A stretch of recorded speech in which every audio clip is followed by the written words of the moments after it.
আসসালামু আলাইকুম। আজকে স্যামসাং ইকোবাবল টেকনোলজির যে ওয়াশিং মেশিনটা আছে এটার ইউজেস নিয়ে একটা ডিটেলস ভিডিও করেছি।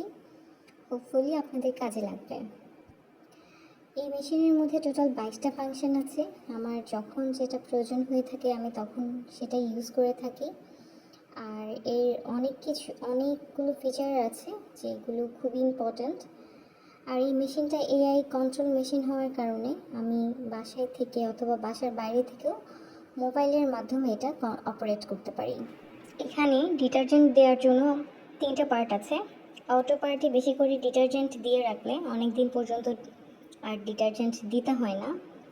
তারপর যে ম্যানুয়াল পার্টটা আছে আমি সেখানেও পাউডার ডিটারজেন্ট যেটা সেটা দিয়ে রাখি। এটা দিয়ে অনেক সময় ক্লিন হতে থাকে। এটা অ্যাকচুয়ালি এআই টেকনোলজির হওয়াতে এটা প্রয়োজন অনুযায়ী আপনার পাউডারটা বা ডিটারজেন্ট যেটাই আপনি ইউজ করছেন না কেন প্রয়োজন অনুযায়ী এটা আপনার নিয়ে নেবে।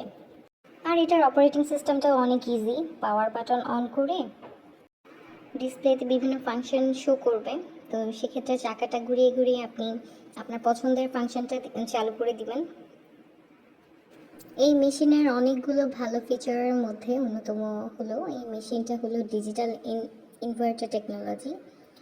তাই ম্যাক্সিমাম সার্ভিস পেয়েও বিদ্যুৎ বিলটা অনেক কম আসে। আর ইকোবাবল টেকনোলজি হওয়ার কারণে মেশিনের ডিটারজেন্টটা খুব সহজে ফেনায় পরিণত হয় এবং এতে করে কাপড়ের রঙও নষ্ট হয় না। আর এর আরেকটা ফাংশন হচ্ছে স্পিড স্প্রে রিনজিং এবং আরেকটা ফাংশন হলো পাওয়ারফুল স্পাইন, যা 80% পর্যন্ত কাপড় প্রায় ড্রাই করে ফেলে।